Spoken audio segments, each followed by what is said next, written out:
I'm Joel Baird, General Manager of Missoula Community Access Television.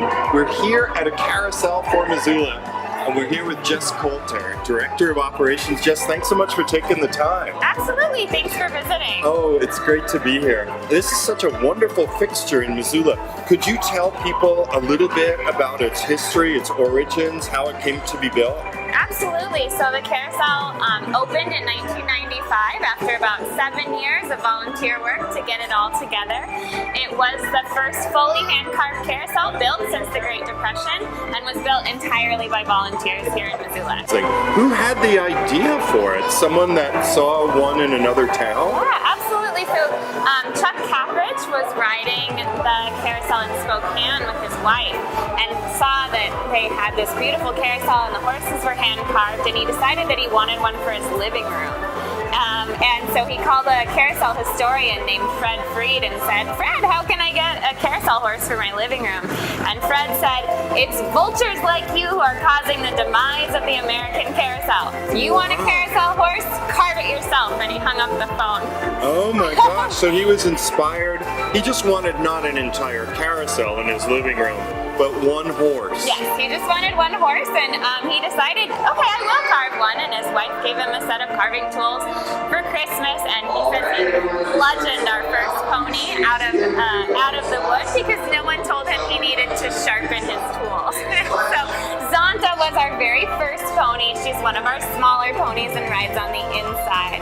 After that, Chuck carved 3 more ponies, and then he put all those ponies in his truck and drove them to City Hall, and he spoke in front of City Council. Of course, there was nothing here before, and they gave us their blessing to create the carousel, and then they also suggested that Chuck probably wasn't going to be able to do it alone, and they said, would you consider having some volunteers? And Chuck put out a list and said, if you'll carve for our carousel, I'll teach you how to do it. And in 2 hours, the list was full, and we had a waiting list just as long of people really interested in making this project come to life for Missoula. We actually had a design contest for architects when we were building the carousel. We said, what do you think it should look like? Yeah. And this was based on a design by Jay Kirby, who is a local architect, and he wanted the carousel to look like a jewelry box, where when we roll these doors up, it looked like the horses were the jewels on display in the jewelry box. That really makes sense. It kind of does look that way. Yeah. So these doors allow the carousel to operate all year round. When the building first opened, the jewel box, this structure didn't exist, did it? No, we actually were not originally designed as a year-round structure. We thought we would be seasonal, and so as we've grown and been here year-round, there have been a couple needs that haven't been met with that space, especially room for our carvers to work and also a space to tell our story. And so a couple years ago, we raised the funds to do this expansion, which created a workshop area for our carvers and also created a museum space where people can hear the story when we're not around to tell it. So this is one of the spaces that our carvers work. So we have a group of people we call the pony keepers who continue to carve. We have as many animals as we need for our carousel, but one of our horses was given to us by a group of carvers in Canada when we were first starting, and so we continue to create animals for other carousels that are being built on our model, so by volunteers, and we'll send them around the country.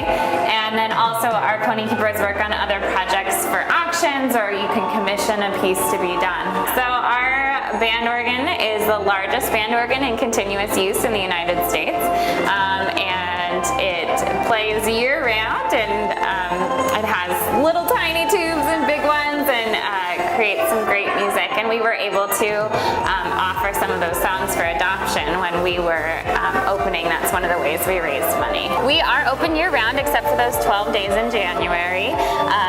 Kids rides are 75 cents each, adults are $2.25, seniors are 75 cents, and we have rides all day long. If you're the only person in the building, we'll still give you a ride. And then we are open from 11 to 5:30 in the winter, and at least 11 to 7 in the summer, although we're often open longer hours. Sometimes we'll close though at that 7 o'clock hour to to run a private party for someone. So we have people who host their holiday parties or their birthday parties. Lots of special events here. We even have weddings sometimes. Oh, no which kidding. we really enjoy, yeah. So one of the ways that we raised the money to make our carousel was that we allowed families or businesses to adopt a pony, which meant that they got to tell us what they wanted it to look like. And so each of our ponies has a unique personality and unique characteristics that show about that family or about that organization that adopted it. We have 4 very special ponies that are called our penny ponies, and the penny ponies were actually adopted by the children of Missoula. So we went around and we put milk jugs in all the classrooms in Missoula, and we said, bring us your pennies. And we were hoping that we would have enough to adopt 1 pony. At the end, we had over 1 million pennies, which was enough to adopt 4 ponies. And those ponies have pennies in their trappings, and they say that they belong to the school children in Missoula. Oh, that's so and the sweet. 4 classes that raised the most money then got to design those horses. So this is Silver. This is my family's horse. It looks like a horse my dad had growing up. He grew up on a ranch outside of Great Falls.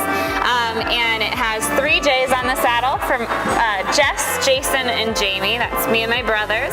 And then the carvers lately have added a P and an E for my sons. Oh, very nice. It also has a seashell on it, and that actually is not important to my family at all, but one of the things that we did is we allowed our volunteers to choose elements to add to our ponies or our mirror frames that they could come and say, that was me, I put that there. So that's for really one of our cool. volunteers.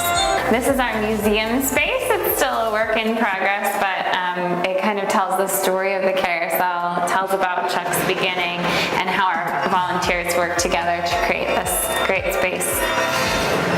Okay, now we're in the gift shop part of the carousel. And Jess, what items could people expect to see here in the gift shop? We have a lot of toys and just things that appeal to kids. We also, though, have a lot of carousel-specific items and items specific to our carousel. So we have a history book, we have a DVD about the carousel, and we have stickers and pencils and things that are specific to our carousel. Postcards with all of our horses. Great. Things like that.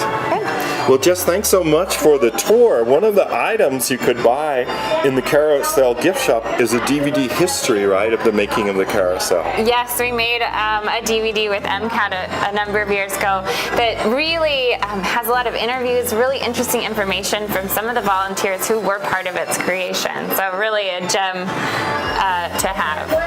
Well, Jess, thank you so much for taking the time to show us the Carousel facility, and we hope that you have great visitors over the holiday season. Thank you so much. You know it, and thank you guys for watching this edition of Out and About in Missoula. For MCAT, I'm Joel Baird. We'll see you the next time.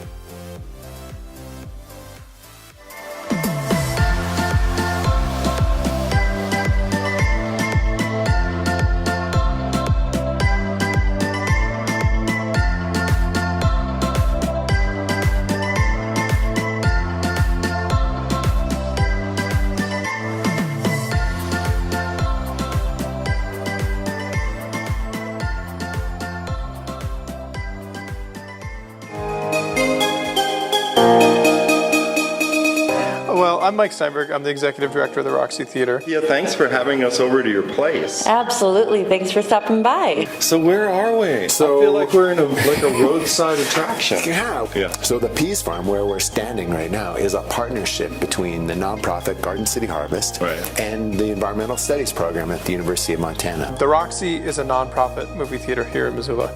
We run the International Wildlife Film Festival, which is an annual event. It happens in April. We also host the Montana Film Fest, which is coming up in October. This room is open to anyone in the community anytime. They can come and grab something out of here. There's no fee, no charge. And then we also ourselves utilize this space to offer about 50 free art projects for the community throughout the years.